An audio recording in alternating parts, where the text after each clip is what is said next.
Stop walking through the world looking for confirmation that you don't belong, because you will always find it. The first time you pull away and find power in standing on your own, I think your heart is marked by the wild. I think you belong into the wilderness in a different way, because every time after that, when you choose fitting in, it's painful. But don't ever believe for a second that you are not going to have to stand on your own. Like everything I've ever done that's ever really made a contribution, I have felt alone in doing it, but alive. There was a quote from Maya Angelou that's really been it really just irritated me. I love everything about Maya Angelou. She's been a hugely important person in my life. But she's got a quote that says, "You're only truly free until you belong everywhere, nowhere," which is everywhere. "The price is high and the reward is great."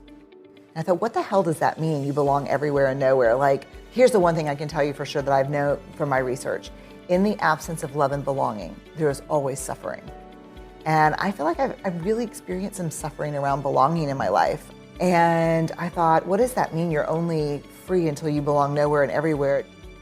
And so I just started digging into it, and I kept asking this question, like, men and women who have this really strong sense of true belonging, what do they have in common? And is there any validity to this idea of belonging everywhere and nowhere? I think for me, what was really surprising was after I spent a year trying to understand where we are as a country, and really globally this is happening across the world. And what I learned was pretty shocking to me, that at the very same time that we've sorted ourselves into these ideological bunkers, that we really actually demographically, we don't go to school and worship and live by people who are different than us as much as we used to. Mm-hmm. And the more sorted we become, you would think the more connected we become, because now I'm just with people who are like me. But it turns out that behind those ideological bunkers, it's not that we're deeply connected to each other, we just hate the same people. And hating the same people doesn't really mean jack when it comes down to belonging, because just because you hate the same people doesn't mean that you're gonna show up for me when I'm throwing up at chemo, or you're gonna go pick up my kids from school when I'm running late or have a flat tire. It's like, it's not real connection. It's not super meaningful, deep connection. So we're more sorted, but we're lonely. Loneliness is serious stuff. Like John Capaccio, who's a researcher in Chicago, has got this amazing book. I mean, just his research on loneliness is incredible. But he talks about how primal loneliness is for a social species. That when we're hungry, our body says you're in danger if you don't eat. Thirst is you're in actual physical danger if you don't hydrate. Pain says there's tissue damage somewhere, you've got to heal. And loneliness says you need social connection or you're in trouble. And when I first read that, I was like, okay, that was like very moving and well done. But then when you look at the research, loneliness is a greater predictor of an early death than smoking a pack of cigarettes a day or obesity. Like, loneliness kills people. It is a huge predictor of mental health, physical health, and early death problems. Because here's the thing, we are lonelier and we are more disconnected than we've ever been, and it's polarized, but art can save us. Art has the power to render sorrow beautiful and make loneliness a shared experience and transform despair into hope. Music, like all art, gives pain and our most wrenching emotions voice, language, and form, so it can be recognized and shared. The magic of all art is the ability to both capture our pain and deliver us from it at the same time. The thing that I learned about belonging that I think is so powerful and that I cling to as a creative is that belonging is not something we negotiate with the external world. It's something we carry in our hearts. And as it turns out, that the men and women who have the highest levels of true belonging not only find sacred being a part of something bigger, but they have the courage to stand alone. And the reason why art and creativity are going to be so important to our healing and to whatever comes next in our world is every creative knows what it's like to stand alone. And so creatives have this incredible ability when they find the confidence to be able to find beauty and value in being part of a creative community, but also the courage to stand alone. And so what I would say to you is understand, and I wouldn't say this as a therapist, I would just say it as a fellow creative that's found my own pain and success, is be a part of a creative group and community. But don't ever believe for a second that you are not going to have to stand on your own. You will have to be alone at some point. It is what we're called to do. And that's what Maya Angelou meant, I think, when she said, you belong everywhere, nowhere, which is everywhere. Because if you carry belonging in your heart, it's not negotiated externally with other people. And I think the thing that's really powerful is, as a social species, the reason why we feel lonely is because we are neurobiologically wired to be with each other. And as a social species, we need art, and we need music, and we need photography, and we need to see the artifacts that allow us to find our humanity in each other. That's art. Yeah. That's music. Oliver Sacks says, music pierces the heart directly. It needs no mediation. Like, that is one of our ways out here. I owe probably my career and my creativity to not belonging.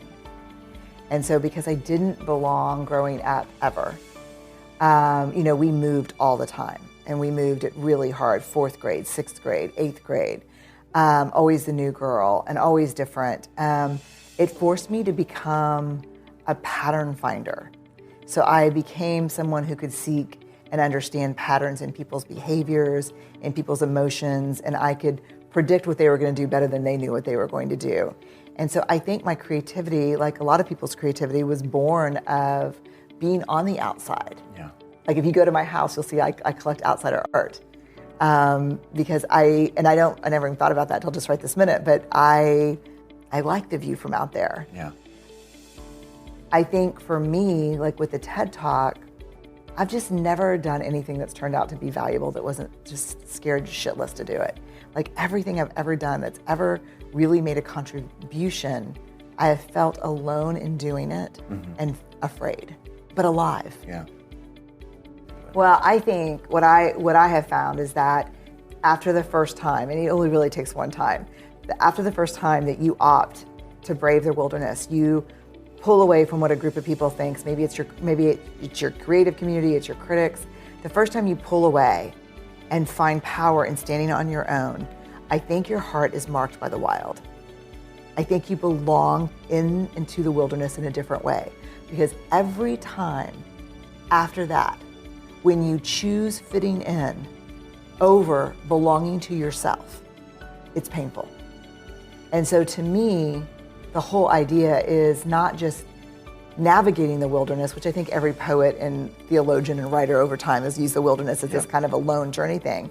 It's not just about navigating the wilderness, it's about becoming the wilderness. It's about becoming, I am going to be on my own a lot, and it's going to be okay, because there is beauty and strength in that. And it's not that I won't ever find great joy in being a part of something, but I will always belong to and believe in myself first. And it's not easy. And one of the things I love is that no one can straddle the tension of paradox better than a creative, because that is the creative energy. Carl Jung says that it's our greatest spiritual gift. The paradox is the only thing that becomes remotely close to describing the human experience. And that's art. Yeah. That's the tension of be fierce and kind, tough and tender. Like it's that tension. And so when I think about the practices, think about art, think about all great art. Who shows us a glimpse of what we think we hate and can make it beautiful better than an artist? It's the belief that we're inextricably tied to each other, that you and I are connected in a fundamental way that can never be disconnected. And while that is not breakable, it is forgettable. You cannot break human connection, but you can forget about it. And to share moments, to hold hands with strangers, they're just moments that remind us not only what's possible between humans and even strangers, but I think more profoundly what's true about what's between us. That's the truth of how we're built to be together. And I think this is such a great important message for all of us, and especially for creatives. Stop walking through the world looking for confirmation that you don't belong, because you will always find it. Stop walking through the world looking for evidence that you're not enough, because you will always find it. Your self-worth and your belonging is not something that we negotiate externally. It's something we carry in our wild hearts. And if we spend our lives looking everywhere we go for evidence that I don't really belong in this meeting, I'm not really an artist, I just do this on the side and this is my side hustle, but it's not really my job, or we keep comparing ourselves, you will find exactly what you're looking for.